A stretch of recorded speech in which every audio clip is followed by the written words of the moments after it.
Don't you want to go to your real home, which is awakening? क्या आप अपने असली घर वापस नहीं जाना चाहते, जो कि जागृति है, ज्ञान प्राप्ति है? Because this is your true wealth. This is the point of life. क्योंकि यही आपकी सच्ची संपत्ति है, यही आपके जीवन का उद्देश्य है। So in my country we have a saying: the cloth that covers the dead does not have pockets. क्योंकि मेरे देश में एक कहावत है कि कफन में कोई जेब नहीं होता। You can't take your money, your prestige, your university degree, your bara naam, bara gar, bara parivar, sundar gun. You can't take any of it with you. You leave, you come naked and alone. You leave naked and alone. आप अपनी शोहरत को, अपने संपत्ति को, अपने नाम को, अपने द्वारा कमाई हुई किसी भी चीज को अपने साथ नहीं ले जा सकते हैं। इस दुनिया में आप बिना कपड़ों के आए हो और बिना कपड़ों के ही जाओगे। And when you realize that, maybe you would live your life differently. और जब आप ये समझ जाओगे, तब हो सकता है कि आप अपने जीवन को अलग तरीके से जीना शुरू करो। Because sure, having a big name, having power is useful. क्योंकि हाँ, ये सही भी है कि अच्छा नाम होना, थोड़ी सी ताकत होना, ये हमारे काम में आती है। But at the end of the day, you have to live with yourself. You have to look at your own mind, and what you feel about yourself, what you know in your heart, is more important than what other people think about you. पर दिन के अंत में आपको खुद के साथ जीना होता है, आपको खुद को आईने में देखना होता है, आपको अपने खुद के दिल में ये पता होना होता है कि आपने क्या किया, आप क्या कर रहे हो। So the path to this true home is Shil, Samadhi and Prajna. और इस सच्चे घर में वापस आने के लिए जो मार्ग है, उसे हम शील, समाधि और प्रज्ञा कहते हैं। Which is the Panchashil, living ethically, doing no harm. जो कि पंचशील को कह सकते हैं हम, किसी भी जीव मात्र को कोई नुकसान नहीं पहुंचाना, अच्छे तरीके से जीवन जीना। Samadhi is concentration. और समाधि का मतलब होता है एकाग्रता, Developing the good qualities of the mind. अपने मन के ही अच्छे गुणों का विकास करना। Insight into the four foundations of mindfulness. अपने ही मन में आंतरिक ज्ञान का विकास। Body, mind, sensations and objects of mind. शरीर, मन, अनुभूतियाँ और मन के धातु। Also insight into the nature of the self. Insight into the nature of yourself, the self. Self, Atma. Insight into the nature of the self, हमारे आत्मा। और अंदर इनसाइड में समझदारी हमारे असली जागृति के बारे में, समझदारी हमारे असली स्वभाव के बारे में, समझदारी हमारे आत्मा के बारे में।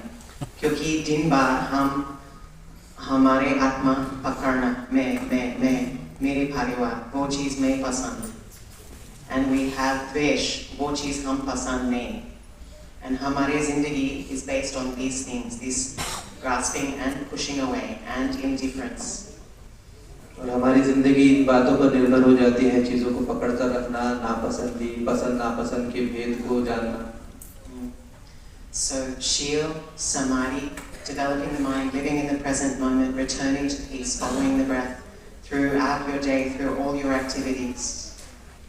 तो शील समाधि, वर्तमान समय में जीना, अपनी सांस की तरफ ध्यान लगाना और अपनी क्रियाओं में और अपनी सभी बातों में मेडिटेशन की तरह काम करना। What are you running towards? What is your future? आप किन चीजों के पीछे भाग रहे हो? क्या है आपका भविष्य?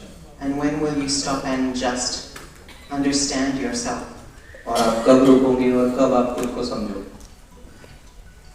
Because if you don't know yourself, whatever actions you do, whatever job you do, how you parent, how you're a partner, it will all be unskillful because you are not coming from a place of insight and peace and compassion. क्योंकि अगर आप खुद को नहीं जानते हो, तो आप जो भी काम कर रहे हो, आप अपने बच्चों को पाल पोस रहे हो या आप अपने शादीशुदा जीवन में जो भी काम कर रहे हो, उसमें गुण नहीं रहेगा, क्योंकि आप अपनी खुद की ओर वापस नहीं आए हो।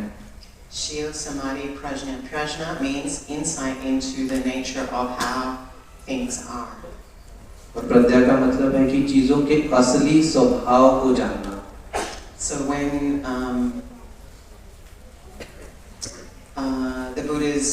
one of the Buddha's main disciples, Shariputra, met Asaji on the road near Nalanda, he was seeking a guru. जब बुद्ध के मुख्य शिष्यों में से एक सारिपुत्र असाजी से मिले नालंदा के पास, तो सारिपुत्र गुरु ढूंढ रहे थे उस समय। And he said, "Please tell me the teachings of the Buddha in a nutshell." और सारिपुत्र ने असाजी से कहा कि मुझे आप बुद्ध की शिक्षाओं के बारे में बताइए। In a short way. कुछ शॉर्ट में। And the monk said, "All things arise from a cause." और भिक्षु ने कहा कि सभी चीजें जो है वो किसी कारण की वजह से उत्पन्न होती है। And they have an end, a cessation, nirodha. और उनका अंत भी होता है। And the Buddha has explained both. और बुद्ध ने दोनों को ही विवरित किया है, दोनों बातों को समझाया है, उनके पैदा होने के कारण को और उनके अंत के कारण को। And just from hearing that, Shariputra had a very deep insight. और बस इतना सुन के ही सारिपुत्र को बहुत एक आंतरिक गहरा आंतरिक ज्ञान हुआ। So you have non-you elements. तो आप में ही ऐसे धातु है जो आप में होते हुए आपको दिखते नहीं है, पर वो होते हैं। You are just like this glass sitting on top of these pillars. It appears as a table, but it's not as solid as it seems. So I just have to unscrew this. I can't even do it because it's India. आप इस glass की तरह हो जो इन pillars के ऊपर रखा गया है, जो दिखता तो हमको एक टेबल के रूप में है, पर उसे उस टेबल की स्थिति से हटाने के लिए मुझे बस कुछ नहीं करना है, उसका एक स्क्रू ढीला करना है, और वो मैं कर भी सकती हूँ क्योंकि ये भारत है। But I won't. बस नहीं करूँगी। You cannot exist without. You are impermanent, constantly changing, and you exist dependent on causes and conditions. आप अनित्य हो, आप लगातार बदलते रहते हो, और आपका अस्तित्व जो है कारण और परिस्थितियों की वजह पर कारण और परिस्थितियों पर निर्भर है। Just like the layers of an onion, you can peel one away, and in the end, it's nothing. प्याज की परतों की तरह आप प्याज की हर परत को निकालते जाओगे, और आखिरी में आपको पता चलेगा कि कुछ भी नहीं बचा। So you cannot live without the sun, without the earth, without the rain, without food. आप सूर्य के बिना नहीं रह सकते, धरती के बिना नहीं रह सकते, बारिश के बिना नहीं रह सकते, भोजन के बिना नहीं रह सकते। Mother and father, culture, gender. माता पिता के बिना नहीं, संस्कृति के बिना नहीं, लिंग के बिना नहीं। 3 minutes without air, no more you. बिना हवा के 3 मिनट आप गायब। 2 weeks, no food, no more you. 2 हफ्ते आपको खाना नहीं मिला, आप नहीं रहोगे। If your mother hadn't met your father, no more you. अगर आपकी माता आपके पिता को नहीं मिली होती तो आप नहीं होते। We are affected by our environment. हमारे आसपास के वातावरण का असर होता है हम पर। We are because he was. हम हैं क्योंकि वो थे। Because Dr. Ambedkar fought for our rights and converted to Buddhism, we are where we are. अभी हम जहाँ बैठे हुए हैं वो इसीलिए हो पाया है क्योंकि डॉक्टर बाबा साहब अम्बेडकर ने हमारे अधिकारों के लिए लड़ाई की और उन्होंने बुद्धिज्म ग्रहण किया। लेकिन हमारे शरीर अनित्य है। Having been born, we must die. यदि हमारा जन्म हुआ है तो हमारी मृत्यु भी होगी। Don't be afraid, it's natural. डरिए मत, ये प्राकृतिक है। But in this in-between time between birth and death, what are you going to do with this one precious life? पर ये जो मध्य का बीच का समय है, आपके जन्म से लेकर आपके मृत्यु के बीच का समय है, आप उस समय क्या कर रहे हो अपने जीवन में? Are you going to chase empty things? क्या आप खाली चीजों का पीछा करने वाले हो? Name, prestige. नाम, शोहरत। Or are you going to cultivate liberation, some deep inner qualities that will hold you firm when the winds of life blow and destroy, make your life hard? या फिर आप अपने अंदर गहरी अंदरूनी गुणों का विकास करने वाले हो जो आपको स्थिर रखेंगे, जब जीवन की हवा बहने लगेंगी वो आपको हिलाने की कोशिश करेंगे और ये गुण आपको स्थिर रखेंगे। So if there is only a relative self dependent on causes and conditions, what is reborn? तो अगर सिर्फ कोई जुड़ती हुई आत्मा है जो कारण और परिस्थितियों की के ऊपर निर्भर होती है, तो फिर क्या है जो पुनर्जन्म लेता है? That's the million-dollar question in Navayan Buddhism, right? Navayana Buddhism में ये करोड़ों डॉलर का प्रश्न है। The mind stream that carries the seeds of unresolved karma. This is more a Mahayana point of view, but Theravada teaches something similar. As long as the seeds of karma are unresolved, the causes and conditions for rebirth will continue. But it's not a soul that is being reborn. It is a stream of awareness that is in a constant state of change. ये जो है ये Mahayana point of view है, पर थेरवादा में भी कुछ ऐसा ही कहते हैं। जब तक कर्मों के बीज पूरी तरीके से फल नहीं जाते या फूल नहीं जाते या पूरी तरीके से रायपन नहीं होते हैं, तब तक पुनर्जन्म का कारण और परिस्थितियां बार बार उत्पन्न होते रहेंगी। और जो जन्म लेते हैं या आत्मा जन्म नहीं लेती है, मन का बहाव होता है जो एक जन्म से दूसरे जन्म में जाता है। Once you realize this self is like a dream and you really integrate that, there is freedom, there is joy. It's not like nothing. It's not like a big empty space. It's just the truth, bliss, awareness. एक बार अगर आप समझ जाओ कि जो जिसे हम आत्मा कहते हैं वो एक सपने की तरह है, तो एक प्रकार की मुक्ति आपको महसूस हो जाती है। और ऐसा नहीं कि कुछ नहीं है, पर एक जागृति आपके अंदर निर्माण होती है, एक आजादी निर्माण होती लगती है। Emptiness is fullness. Because I am empty of, because the bottle is empty of air, it can be full of water. और शून्यता में ही पूर्णता होती है, क्योंकि जो पानी है उसमें पूरी तरीके से हवा भरी है, इसीलिए वो पानी से खाली है। जो बॉटल है उसमें पूरी तरीके से हवा भरी है, इसीलिए वो पानी से खाली है। So interbeing or interdependence means happiness isn't just for a personal matter, it's a communal matter. तो एक दूसरे पर निर्भरता का अर्थ ये है कि जो खुशी है वो कोई व्यक्तिगत चीज नहीं है, वो एक सामाजिक चीज है। If we have a mansion and we are surrounded by a slum, we don't feel safe.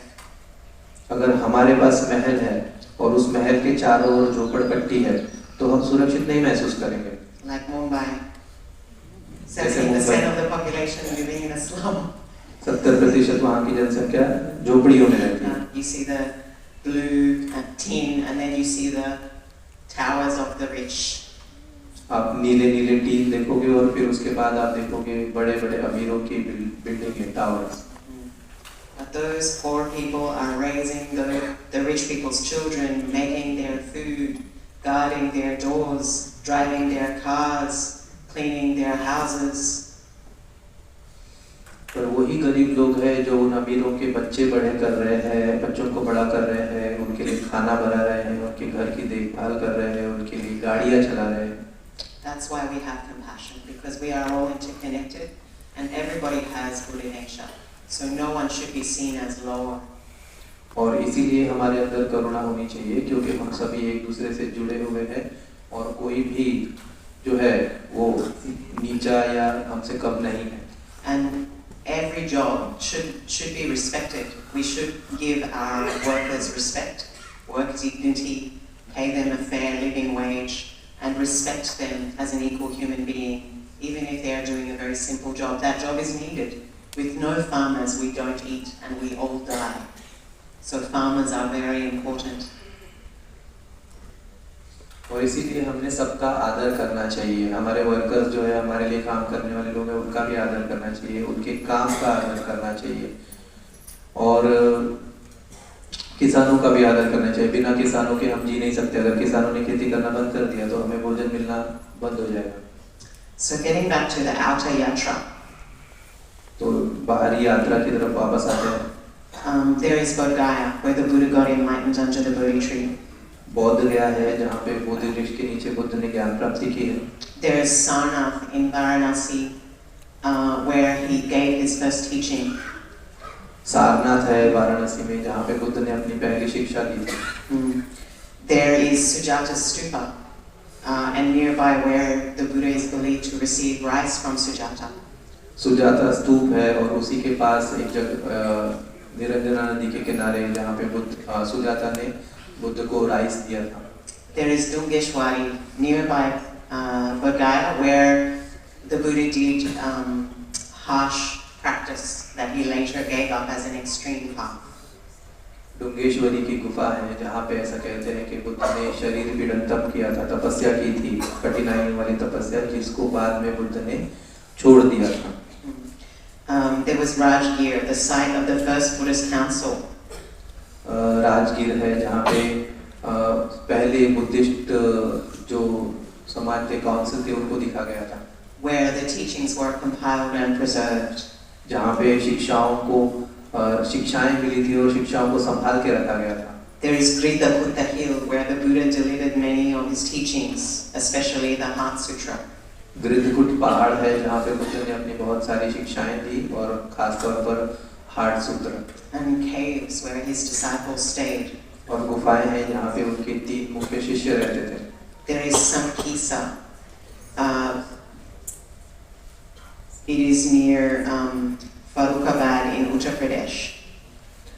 Sankisa जगह है फरुखाबाद के पास उत्तर प्रदेश में। The Buddha descended from teaching his mother in the God realm there. Buddha अपनी माँ को देवलोक से शिक्षा देकर वापस आए थे वहाँ। There are many archaeological remnants there. बहुत सारी आर्कियोलॉजिकल चीजें रखी है वहाँ पे। Like an Ashoka Stupa. जैसे अशोक स्तूप है। Monasteries and stupas. Monasteries है, स्तूप है। Okay, there is also Vaishali, which was a very important place for bhikkhunis. Mahagotami and many nuns stayed there and attained enlightenment there. और वैशाली भी नाम की जगह है जहाँ जो भिक्षुनियों के लिए बहुत ही महत्वपूर्ण जगह है। वहाँ प्रजापति गौतमी और बहुत सारी भिक्षुनियाँ वहाँ पे रही थी और उन्हें ज्ञान प्राप्ति भी हुई। There were many very important Buddhist universities in the ancient world. और पुरानी दुनिया में बहुत सारी बुद्धिस्ट यूनिवर्सिटीज भी थी, महाविद्यालय, विश्वविद्यालय भी थे। Takshashila, Nalanda, Vikramshila. Takshashila, Vikramshila, Nalanda university. Nalanda is a beautiful site about half a day's ride from Bodh Gaya. और नालंदा जो थे वो बहुत एक सुंदर जगह है, बोध गया से आपको 2 से 3 घंटे लगेंगे पहुँचने में। And thousands of monks from all over the world would attend for many centuries. और कई शतकों तक हजारों भिक्षु अलग-अलग जगहों से, अलग-अलग देशों से वहाँ पर आकर उन्होंने अध्ययन किया। They were at their height from the 5th to 6th centuries under the Guptas. और गुप्त साम्राज्य में 5वीं से 6वीं शताब्दी के बीच में वो अपनी सीमा पर पीक पर थे। And the interesting thing is that Mahayana, Vajrayana, and Theravada all studied and practiced together side by side. और सबसे रुचिमय बात ये है कि महायाना, थेरवादा और वज्रयान तीनों का एक मतलब आसपास में ही अध्ययन किया जाता था। Okay, so there's also Shravasti, where the Buddha performed a miracle. और श्रावस्ती भी एक जगह है जहाँ पे बुद्ध ने एक चमत्कार करके दिखाया था। In order to make the Shakyans have faith. Shakya समाज के लोगों का विश्वास और श्रद्धा बढ़ाने के लिए There is Jetavana, the monastery that the Buddha spent many rains retreats at. Jetavana नाम की एक मोनेस्ट्री है जहाँ पे बुद्ध ने बहुत सारे वर्षावास बिताए हैं।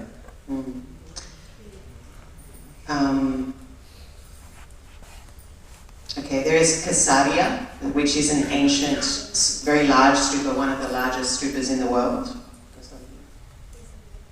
केसरिया एक स्तूप है जो कि दुनिया के सबसे बड़े स्तूपों में से एक है। During the reign of King Ashoka, the ancient city of Shugna became an important center of Buddhism. Ashok काल में जो एक पुराना शहर था शुग्ना, वो भी बहुत जरूरी क्षेत्र बन गया बुद्धिज्म के लिए। And there were lots like monasteries and stupas all over the place. That is in Chaneti village in Uttar Pradesh, I think. Yeah. और बहुत सारे मोनेस्ट्रीज और स्तूप बनाए गए थे उत्तर प्रदेश के एक गांव में। Chaneti. चनेती नाम का गांव था। Okay, so there was also a famous monastery in Ratnagiri, Orissa. और उड़ीसा में रत्नागिरी में एक प्रसिद्ध मोनेस्ट्री भी है। The last stronghold of Buddhism in India, the greatest center beyond Nalanda. It was the greatest university after Nalanda. और नालंदा के बाद जो सबसे बड़ी यूनिवर्सिटी थी वो थी। By the end of the 13th century, it was in decline. और 13वीं शताब्दी के अंत तक वो खत्म होने लगी थी। But it continued until the 16th century. पर फिर भी 16वीं शताब्दी तक वो चली। The monastery was Pushpagiri in Orissa. Monastery का नाम पुष्पगिरी था। It's near the Jajpur region of Odisha. Jajpur. Orissa के जजपुर क्षेत्र के पास है वो। It's spread across 3 hills: Lalitgiri, Ratnagiri, and Udaygiri. और 3 जो पहाड़ है उसके आर पार फैली हुई है वो ललितगिरी, रत्नागिरी और Udayagiri. It flourished for 800 years, maybe a little bit more. लगभग 800 सालों तक वो चलती रही, हो सकता है ज़्यादा भी। There is many beautiful statues and remnants there. बहुत सारे सुंदर सुंदर मूर्तियाँ और अवशेष हैं वहाँ। This is also thought to be the place, the origin of the Kalachakra Tantra. और इसे कालचक्र तंत्र के उद्गम की जगह भी कहते हैं। So there is also Kushinagar, where the Buddha passed away. और कुशीनगर भी है जहाँ पे बुद्ध ने महापरिनिर्वाण लिया था। A quiet, peaceful place for meditation. Meditation के लिए, ध्यान के लिए एक शांत जगह। And they're discovering new places every day. और रोज नई नई जगहों की खोज की जा रही है। So just remember though, the inner yatra. पर याद रखिए एक अंदरूनी यात्रा है हमें करनी। Because if you have true peace, you will be in the Vajra Asana wherever you go. क्योंकि अगर आप में सच्ची शांति है तो आप वज्र आसन में रहोगे जहाँ पर भी आप जाओगे। So every morning before you do anything else, sit quietly, make your mind spacious. तो हर सुबह कोई भी काम शुरू करने से पहले शांति से बैठिए, अपने मन में थोड़ी जगह बनाइए। And let your mind be like the sky. अपने मन को आसमान की तरह बनाइए। The sky is not disturbed by clouds coming and going.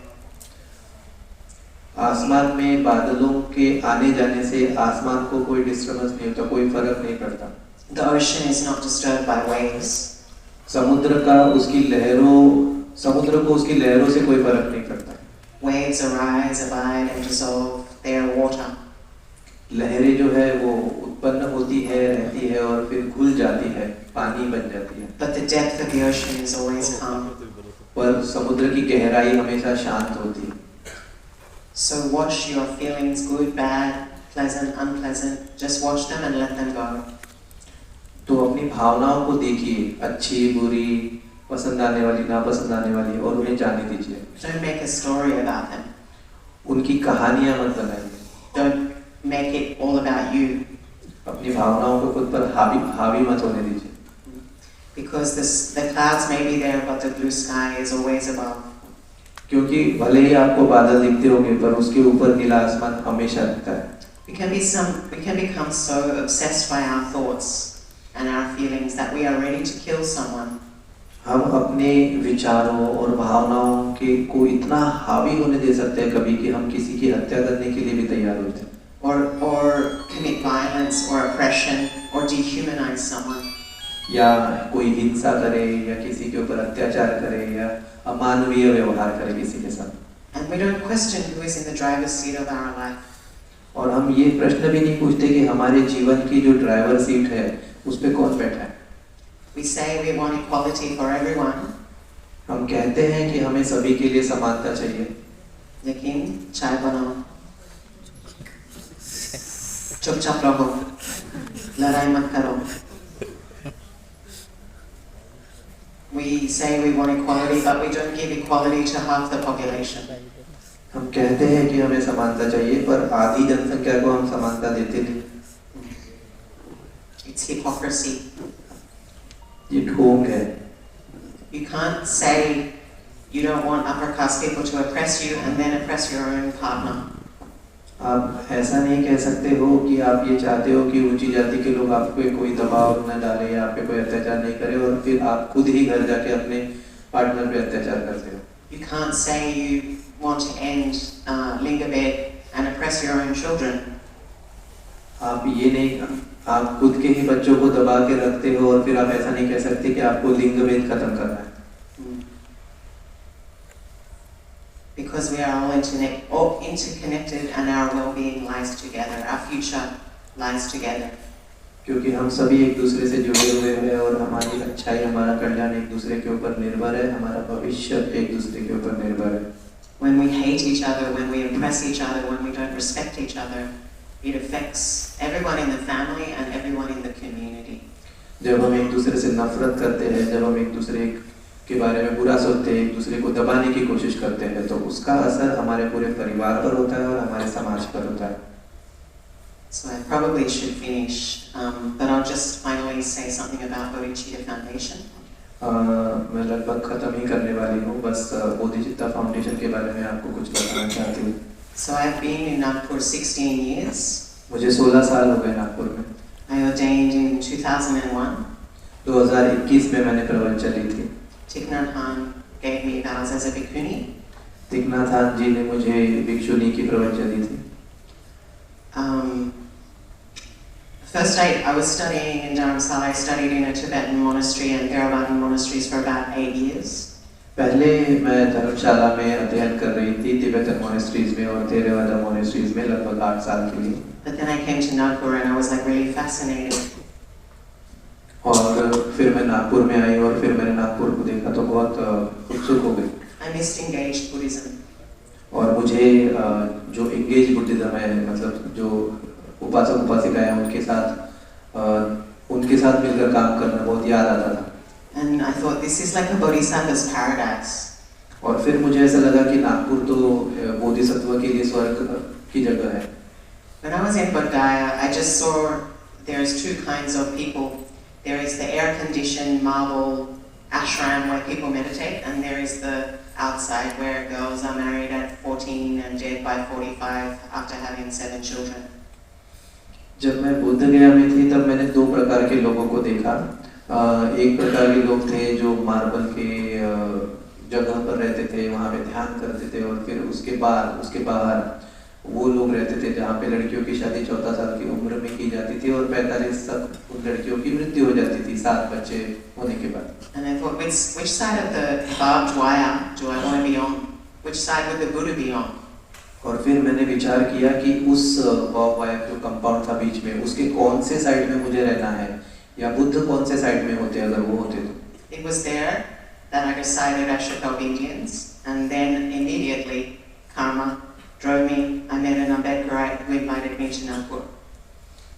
और वही वो जगह थी जहाँ पे मैंने फैसला किया कि मैं गरीब भारतीयों की मदद करूंगी, और तुरंत ही कर्म मुझे नागपुर की ओर लेके आए. मुझे एक नागपुर के व्यक्ति ने आमंत्रित किया.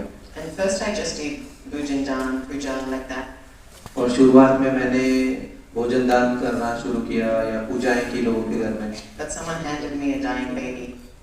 और फिर उसके बाद कोई मेरे पास आया और उसने अपने मरते हुए बच्चे को मेरे हाथ में दे दिया. Pray for her, they said.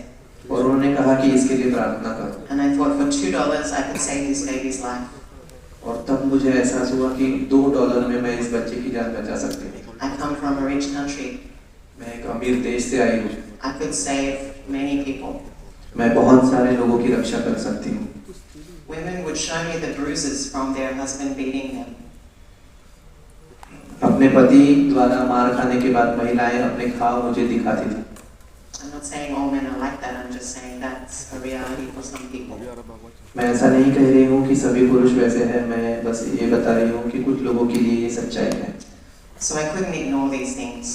तो इन सभी चीज़ों को मैं अनदेखा नहीं कर सकती थी। You can't teach someone Dharma when their stomach is empty.